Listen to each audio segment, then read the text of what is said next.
সংসদের বিধি মোতাবেক যে সমস্ত স্পিকার এবং ডেপুটি স্পিকারকে শপথ গ্রহণ করাবেন রাষ্ট্রপতি, এরপরে আবার অধিবেশন বসবে।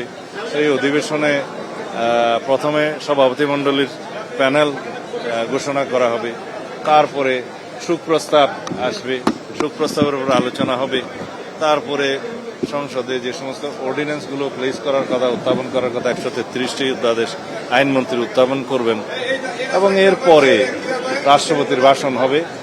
তার আগে সংসদের কয়েকটি কমিটি নির্বাচিত হয়, যেমন বিজনেস অ্যাডভাইজরি কমিটি, যেটা কার্য উপদেষ্টা কমিটি বলে, সেটা সংসদ কমিটি সহ আরও কয়েকটি কমিটি হবে।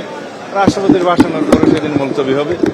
এরপরে আমাদের সিদ্ধান্ত মাফিক যেটা কার্য উপদেষ্টা কমিটির বৈঠকটা তারপরের দিন অনুষ্ঠিত হবে এবং খুব সম্ভবত 15 তারিখে আরও একদিন অধিবেশন চলার পরে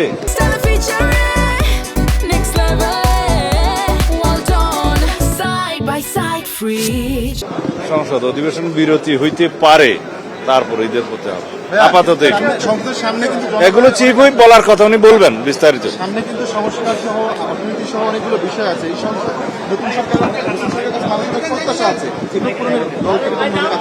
সব জাতীয় সংসদ অধিবেশন বসুক, তারপরে জনপ্রত্যাশা নিয়ে আমরা কথা বলবো এবং শহীদের আকাঙ্ক্ষা পূরণের জন্য আমরা কথা বলবো এবং সমস্ত কিছু জুলাই জাতীয় সনদে যা কিছু আমরা সম্মত হয়েছে সবকিছু আমরা ধারণ করবো ইনশাআল্লাহ।